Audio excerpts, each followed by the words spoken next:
بسم اللہ الرحمن الرحیم۔ اردو پاس پیپر MCQs 2024 آج سالو کرتے ہیں، اور سب سے پہلا سوال ہمارے پاس ہے، شاعر مزدور کس شاعر کو کہا جاتا ہے؟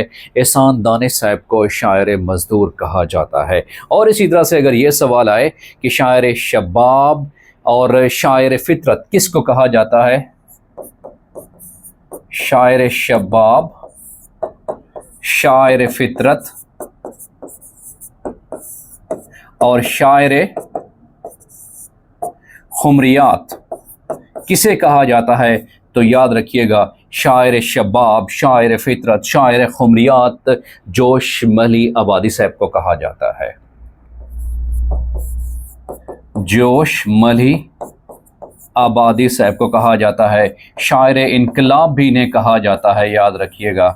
تو یہ سارے جو القابات ہیں، شاعر انقلاب، شاعر شباب، شاعر فطرت، شاعر خمریات، یہ سب کس کو کہا جاتا ہے؟ جوش ملی آبادی صاحب کو کہا جاتا ہے۔ کام ہے میرا تغیر، نام ہے شباب۔ کام ہے میرا تغیر، کام ہے میرا تغیر، نام ہے میرا شباب، میرا نعرہ انقلاب و انقلاب و انقلاب۔ جوش ملی آبادی صاحب کو کہا جاتا ہے، شاعر انقلاب انہیں کہا جاتا ہے، شاعر شباب انہیں کہا جاتا ہے، شاعر فطرت بھی انہیں کہا جاتا ہے، اور اسی طرح سے شاعر خمریات بھی انہیں کہا جاتا ہے۔ اور اگر یہ سوال آ جائے کہ خدائے سخن کسے کہا جاتا ہے، تو یاد رکھیے گا میر تقی میر صاحب کو خدائے سخن کہا جاتا ہے۔ یاد رکھیے گا کہ خدائے سخن شہنشاہ غزل، شہنشاہ غزل اور شاعر قنوتی جو کہ مایوسی کی اکثر اوقات شاعری کرتا ہے، کس کو کہا جاتا ہے؟ کس عظیم شاعر کو کہا جاتا ہے؟ میر تقی میر صاحب کو کہا جاتا ہے۔ اور اس کو غزل کا خدا بھی کہا جاتا ہے، خدائے سخن بھی کہا جاتا ہے، اور اسی طرح سے شہنشاہ غزل بھی کہا جاتا ہے، اور اسی طرح سے اسے شاعر قنوتی بھی کہا جاتا ہے۔ میر تقی میر صاحب کو سرہانے میر کے آہستہ بولو، ابھی تک روتے روتے سو گیا ہے، مجھ کو شاعر نہ کہو میر کے صاحب، میں نے کتنے غم جمع کیے تو دیوان کیا۔ تو کس عظیم شاعر کو خدائے سخن کہا جاتا ہے، شہنشاہ غزل کہا جاتا ہے، شاعر قنوتی کہا جاتا ہے؟ وہ میر تقی میر صاحب کو ہی کہا جاتا ہے۔ اور اسی طرح سے اگر یہ سوال آئے کہ رئیس الاحرار اور رئیس المتغزلین کس عظیم شاعر کو کہا جاتا ہے، تو یاد رکھیے گا مولانا حسرت موہانی، مولانا حسرت موہانی صاحب کو رئیس الاحرار اور رئیس المتغزلین بھی کہا جاتا ہے۔ رئیس المتغزلین بھی کہا جاتا ہے، یاد رکھیے گا۔ رئیس المتغزلین اور رئیس الاحرار کس عظیم شاعر کو کہا جاتا ہے؟ مولانا حسرت موہانی کو کہا جاتا ہے۔ اور اسی طرح سے مصور غم کس کو کہا جاتا ہے؟ علامہ راشد الخیری کو مصور غم بھی کہا جاتا ہے۔ علامہ راشد الخیری، علامہ راشد الخیری کو مصور غم بھی کہا جاتا ہے، یعنی غم کی تصویر کھینچنے والا۔ مجھے اور زندگی دے کے ہے داستاں ادھوری، میری موت سے نہ ہوگی میری غم کی ترجمانی۔ تو کس شاعر کو کہا جاتا ہے مصور غم؟ یاد رکھیے گا علامہ راشد الخیری کو مصور غم بھی کہا جاتا ہے۔ اور اسی طرح سے بلبل ہند داغ دہلوی کو کہا جاتا ہے، یاد رکھیے گا۔ بلبل ہند داغ دہلوی کو کہا جاتا ہے، یاد رکھیے گا جی۔ تو یہ موسٹ امپارٹنٹ سوالات ہیں، موسٹ امپارٹنٹ القابات ہیں جو کہ شاعروں کے حوالے سے پاسٹ پیپرز میں پوچھے گئے ہیں کہ شاعر شباب کسے کہا جاتا ہے، اور اسی طرح سے خدائے سخن کسے کہا جاتا ہے۔ وہ تمام امپارٹنٹ جو کویسچنز ہیں جو کہ 2024 کے اردو کے پیپرز میں پوچھے ہوئے تھے، ڈیفرنٹ جو پیپرز کنڈکٹ ہوئے تھے، وہ یہاں میں نے ڈسکس کر لیے ہیں۔ ریگولر اور کنسیپچل کلاسز جوائن کرنے کے لیے آپ نیچے دیے گئے واٹس ایپ نمبر پہ کنٹیکٹ کر سکتے ہیں۔ اب اگلے سوال کی طرف بڑھتے ہیں کہ اگلا سوال ہمارے پاس کون سا ہے۔ دا نیکسٹ کویسچن از، اگلا سوال ہے نایافت کس کی کتاب ہے؟ احمد فراز صاحب جو رومانٹک پوئٹ ہیں، ان کی یہ کتاب ہے سنا ہے کہ بولے تو باتوں سے پھول جھڑتے ہیں، ایسی بات ہے تو بات کر کے دیکھتے ہیں، سنا ہے کہ چشم تصور سے دشت امکا میں پلنگ زاویہ اس کی کمر کے دیکھتے ہیں، سنا ہے کہ بولے تو باتوں سے پھول جھڑتے ہیں، ایسی بات ہے تو بات کر کے دیکھتے ہیں، سنا ہے اس کے شبستان سے متصل ہے بہشت، مکی ادھر کے جلوے ادھر کو دیکھتے ہیں، تو سنا ہے لوگ اسے آنکھ بھر کے دیکھتے ہیں۔ یہ بھی غزل کس کی ہے؟ احمد فراز صاحب کی ہے۔ نایافت کس کی لکھی ہوئی کتاب ہے؟ احمد فراز صاحب کی لکھی ہوئی کتاب ہے۔ اور فراز چاہیے کتنی محبتیں تجھے، ماؤں نے تیرے نام پہ بچے کا نام رکھ دیا۔ احمد فراز صاحب کے حوالے سے یہ سوال تھا۔ اگلے سوال کی طرف بڑھتے ہیں کہ نیکسٹ کویسچن کون سا ہے۔ نیکسٹ کویسچن ہے کہ بابائے اردو کس شخصیت کو کہا جاتا ہے؟ مولوی عبدالحق صاحب کو بابائے اردو کہا جاتا ہے۔ زبان کی اصلاح کا کام کس شاعر نے کیا تھا؟ ناسخ صاحب نے یہ کام کیا تھا۔ پیار کا پہلا شعر کس کا ناول ہے؟ مستنصر حسین تارڑ صاحب کا یہ ناول ہے۔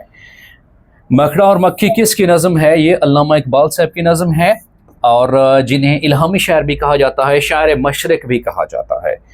دل اور دلی کی شاعری کس نے لکھی تھی؟ ابراہیم ذوق صاحب نے لکھی تھی۔ اگلے سوال کی طرف بڑھتے ہیں کہ اگلا سوال کون سا تھا۔ The next question is Urdu کا پہلا ناول نگار کون سا تھا؟ مولوی نذیر احمد صاحب اردو کے پہلے ناول نگار ہیں۔ اسرار خودی کی اشاعت کب ہوتی ہے؟ 1915 میں ہوتی ہے۔ شاعری اسلام میں حسن یوسف کیا ہے؟ حسن یوسف تلمیح ہے، اور تلمیح کسے کہتے ہیں؟ وہ خاص لفظ جو کسی تاریخی مذہبی واقعے کی طرف اشارہ کرے اسے تلمیح کہتے ہیں۔ وہ خاص لفظ یا الفاظ، وہ خاص لفظ یا الفاظ جو کسی خاص مذہبی، تاریخی یا سیاسی واقعے کی طرف اشارہ کرے، یا سیاسی واقعے کی طرف اشارہ کریں، سیاسی واقعے کی نشاندہی کریں، یاد رکھیے گا۔ حسن یوسف اس میں کیا ہے؟ تلمیحی ہے۔ اسی طرح سے فضائے بدر بھی کیا ہے؟ تلمیحی ہے، کیونکہ اس کے پیچھے بہت بڑا واقعہ ہے، اور اسی لیے کہا جاتا ہے کہ فضائے بدر پیدا کر فرشتے تیری نصرت کو اتر سکتے ہیں گردوں سے کتار در کتار، اب بھی فرشتے نصرت کو آ سکتے ہیں، لیکن شرط یہ ہے کہ کوئی فضائے بدر تو پیدا کرے۔ اسی طرح سے آتش نمرود نے جو آگ جلائی تھی، آتش نمرود نعوذ باللہ حضرت ابراہیم علیہ السلام کو جلانے کے لیے، تو بے خطر کود پڑا آتش نمرود میں، عشق عقل ہے کہ محو تماشائے لب بام، ابھی جہاں عقل پیچھے رہ جاتی ہے وہاں عشق کہیں آگے چلا جاتا ہے، تو آتش نمرود بھی کیا ہے؟ یہ بھی تلمیح ہے۔ اسی طرح سے فضائے بدر بھی کیا ہے؟ یہ بھی تلمیح ہے۔ حسن یوسف یہ بھی تلمیح ہے، اور چاہے یوسف وہ بھی کیا ہے؟ ایک تلمیح ہے۔ چاہے یوسف سے آ رہی ہے صدا، یا دوست کم ہیں اور بھائی بہت، تو چاہے یوسف جو علیہ السلام کا جو واقعہ ہے پورے کا پورا، اس کے پیچھے بہت بڑی ایک کہانی ہے، تو ایسے الفاظ یا لفظ جو کسی خاص تاریخی، سیاسی یا مذہبی واقعے کی طرف اشارہ کریں اسے کیا کہا جاتا ہے؟ اسے تلمیح کہا جاتا ہے۔ جیسا کہ کوہ طور، اور موسیٰ کلیم اللہ کوہ طور پہ جاتے تھے، اللہ تعالیٰ سے ہم کلام ہونے کے لیے جاتے تھے، اور ایک دن ہم کلام ہونے کے لیے جا رہے تھے تو راستے میں ٹھوکر لگی، تو غیب سے آواز آئی، اے موسیٰ سنبھل کے چل، آج تیرے پیچھے دعا کرنے والی تیری ماں نہیں رہی۔ تو یہ سارے جو الفاظ ہیں جو ایک خاص تاریخی واقعے کی طرف اشارہ کرتے ہیں انہیں تلمیح کہا جاتا ہے، جس میں چاہے یوسف، فضائے بدر، آتش نمرود، کوہ طور اور بھی ایسے الفاظ ہیں جو کہ تلمیح کی کیٹیگری میں آتے ہیں۔ کلیات مکاتیب اقبال کی کتنی جلدیں ہیں؟ اس کی 4 جلدیں ہیں۔ مال جبریل کا اردو ترجمہ جبریل اڈاری کے نام سے کس نے کیا تھا؟ اسیر عابد صاحب نے کیا تھا۔ اگلے سوال کی طرف بڑھتے ہیں کہ نیکسٹ کویسچن کون سا ہے۔ اگلا سوال ہے کہ اردو کس زبان سے مشتق ہے؟ تو یہ ترکی زبان سے مشتق ہے۔ اردو کے پہلے شاعر کا نام کیا ہے؟ امیر خسرو صاحب اردو کے پہلے شاعر ہے۔ علامہ محمد اقبال کا پہلا شاعری مجموعہ کون سا ہے؟ وہ ہے بانگ درا، ان کا پہلا شاعری مجموعہ ہے۔ سخن آباد کس شاعر کے کلیات ہیں؟ عرفان صدیقی صاحب کے ہیں۔ اس کے بعد ہے کہ محاورہ کس زبان کا لفظ ہے؟ یہ بنیادی طور پر عربی زبان کا لفظ ہے محاورہ۔ اگلے سوال کی طرف بڑھتے ہیں کہ نیکسٹ کویسچن کون سا ہے۔ اگلا سوال ہے کہ وصل کا مضاد کیا ہے؟ وہ ہے ہجر۔ دی مؤذن نے اذان شب وصل پچھلے پہر، دی مؤذن نے اذاں شب وصل پچھلے پہر، ہائے کم بخت کو کس وقت خدا یاد آیا۔ تو وصل کا مضاد کیا ہے؟ وہ ہجر ہوتا ہے، یاد رکھیے گا۔ مزاح نگاری کے حوالے سے کون سے شاعر مشہور ہیں؟ اکبر الہ آبادی مشہور ہیں۔ اور اردو کا عہد زریں سنہرا دور کون سی صدی کا دور کہلاتا ہے؟ وہ 18ویں صدی کا دور کہلاتا ہے۔ سر سید کے بارے حیات جاوید کس نے لکھی تھی؟ مولانا الطاف حسین حالی صاحب نے لکھی تھی۔ غزل نیم وحشی صنف شاعری ہے، یہ کس کا قول ہے؟ یہ کلیم الدین احمد صاحب کا قول ہے۔ اگلا سوال ہمارے پاس ہے، دیٹ از کہ چوپال کس کا افسانوی مجموعہ ہے؟ احمد ندیم قاسمی کا جو ہے یہ مجموعہ ہے، اور یہ بھی احمد ندیم قاسمی کے شعرۂ آفاق دو یہ کلمات ہی ہیں کہ خدا کرے میری عرض پاک پہ اترے وہ فصل گل کہ جسے کبھی اندیشہ زوال نہ ہو، یہاں جو پھول کھلے وہ کھلائی رہے برسوں، یہاں خزاں کو گزرنے کی مجال نہ ہو، اے میرے پیارے پاکستان تیرے آنگ آنگ میں ڈھلنے کو، تیرے سنگ سنگ میں چلنے کو ہم ہیں نا۔ تو یہ بھی کہ خدا کرے میری عرض پاک پہ اترے وہ فصل گل، خدا کرے میری عرض پاک پہ اترے وہ فصل گل، یہ کس کا کلام ہے؟ اترے وہ فصل گل کہ جسے کبھی اندیشہ زوال نہ ہو، یہ بھی احمد ندیم قاسمی صاحب کا ہی ہے۔ ضرب المثل آپ کاج مہا کاج سے کیا مراد ہے؟ Self done well done. English کی اگر بات کی جائے تو اس کا مطلب ہے کہ جو کام خود سے کیا جائے وہی بہتر ہوتا ہے۔ القاسب و حبیب اللہ، محنت سے روزی کمانے والا اللہ تعالیٰ کا دوست ہے۔ سو آپ کاج مہا کاج، اپنے ہاتھ سے کیا ہوا کام بہت ہی اچھا ہوتا ہے۔ So self done well done. تو ضرب المثل کا مفہوم کیا ہے کہ آپ کاج مہا کاج، جو کام خود کیا جائے وہی بہتر ہوتا ہے۔ پنچویشن کو اردو میں کیا کہتے ہیں؟ رموز و قاف سے کہتے ہیں جی۔ تجھے اس قوم نے پالا ہے یا گوش محبت میں کچل ڈالا تھا جس نے پاؤں میں تاج سرے ڈارا۔ تو یہ کس کا جو ہے اقبال کے اس شعر میں کون سی صفت استعمال ہوئی ہے؟ اس شعر میں بھی تلمیح استعمال ہوئی ہے۔ تلمیح وہ خاص لفظ ہوتا ہے جو کسی خاص سیاسی، مذہبی یا تاریخی واقعے کی طرف اشارہ کرے، اسے تلمیح کہتے ہیں۔ اگلا سوال ہمارے پاس ہے، دیٹ از کہ مرزا غالب کے دیوان کی کتنی جلدیں ہیں؟ ایک جلد اس کی ہے۔ اردو شاعری کا باواں آدم کسے کہا جاتا ہے؟ ولی دکنی کو کہا جاتا ہے۔ کس ڈرامہ نگار کو انڈین شیکسپیئر بھی کہا جاتا ہے؟ آغا حاشر کاشمیری کو کہا جاتا ہے۔ نرمی، تاریکی، سردی، یہ کیا ہیں؟ یہ اسم کیفیت ہیں جو کسی حالت کو ظاہر کرتے ہیں۔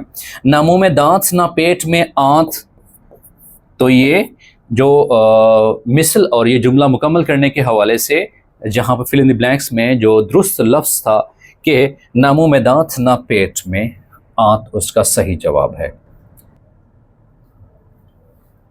اگلا سوال ہے، افسوس، ہائے ہائے کون سے الفاظ ہیں؟ انہیں حروف تعسف کہا جاتا ہے۔ جو افسوس کرنے کے موقع کے اوپر بولے جاتے ہیں تو انہیں حروف تعسف کہا جاتا ہے۔ اور حروف تحسین جو کسی کی تعریف کرنے کے موقع کے اوپر بولے جائیں، شاباش، ویل ڈن، واہ واہ، بہت خوب، تو اسے حروف تحسین کہا جاتا ہے۔ حروف انبساط ایسے حروف ہوتے ہیں جو کہ خوشی کے موقع کے اوپر بولے جاتے ہیں، واہ واہ۔ تو ایسی موقع کے اوپر جو خوشی کے موقع کے اوپر الفاظ بولے جاتے ہیں انہیں کیا کہا جاتا ہے؟ حروف انبساط کہا جاتا ہے۔ دارالحکومت اور دارالسلطنت قواعد کی روح سے کیا ہیں؟ یہ اسم ظرف مکان ہیں جو کسی جگہ کو ظاہر کرتے ہیں، جیسا اسکول، مسجد، مدرسہ، بازار، عیدگاہ وغیرہ، یہ سارے کیا ہیں؟ اسم ظرف مکان کہلاتے ہیں۔ اور اسم ظرف زمان وہ ہوتا ہے، اسم ظرف زمان جو کسی زمانے کو ظاہر کرے، جیسے آج، کل، پرسوں، سال، صدی، مہینے، ہفتہ، یہ کیا کہلاتا ہے؟ اسم ظرف زمان کہلاتا ہے۔ اور اسم ظرف مکان کیا ہوتا ہے؟ جو کسی جگہ یا کسی مکان کو ظاہر کرے۔ اگلا سوال ہے کہ اردو میں منقوط حروف کی تعداد کتنی ہے جن کے اوپر نقطے ہوتے ہیں؟ وہ 17 ہیں۔ اس کے بعد ہے کہ حلوے مانڈے کرنا سے کیا مراد ہے؟ کہ اپنا فائدہ سوچنا، تو اسے کہا جاتا ہے کہ حلوے مانڈے کرنا۔ بدخشاں کس ملک کا صوبہ ہے؟ یہ افغانستان کا ہے۔ اگلے سوال کی طرف بڑھتے ہیں۔ نیکسٹ کوسچن از، اگلا سوال ہے کہ شاہنامہ اسلام کی کتنی جلدیں ہیں؟ 4 جلدیں ہیں۔ آخر شب کے ہم سفر ناول کا موضوع کیا تھا؟ بنگال اس کا موضوع تھا۔ مشہور ڈرامہ کرتبہ کا قاضی کس کی تصنیف ہے؟ وہ سید